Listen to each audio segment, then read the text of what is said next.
May nagtanong sa akin na client, Michelle, bakit po rated yung premium ko? Magandang tanong siya mga moms. At gusto ko tong ipaliwanag sa simpleng paraan.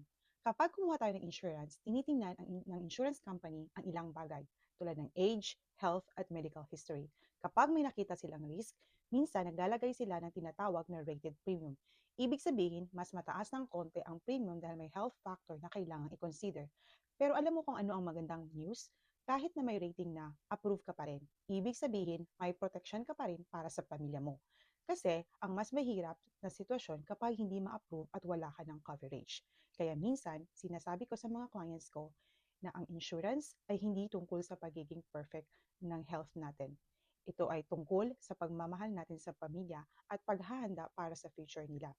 Kaya mga moms, kaya habang may pagkakataon pa, habang may option ka pa, at mas mabuting paghandaan habang may good days pa tayo. Dahil ang tunay ng goal ng insurance ay hindi para sa atin, kundi para sa mga taong mahal natin na maiiwan.